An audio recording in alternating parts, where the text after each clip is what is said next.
আমরা কি করে বুঝবো যে আল্লাহ তাআলা আমাদের ভালোবাসেন? কিভাবে বুঝবো যে তিনি আমাদেরকে পছন্দ করেন, ভালোবাসেন? এটা বোঝার কিছু সিস্টেম আছে। এক নম্বর সিস্টেম হচ্ছে, আপনি জাস্ট দেখুন যে আপনি নিজেকে কোন কাজে ব্যস্ত রেখেছেন। আপনি আপনাকে কোন কাজে ব্যস্ত রেখেছেন, আপনার লাইফস্টাইলের দিকে তাকান। লুক অ্যাট ইউর লাইফস্টাইল, আপনি নিজেই বুঝে যাবেন।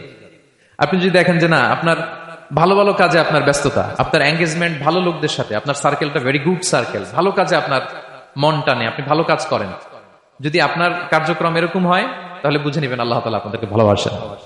আলহামদুলিল্লাহ।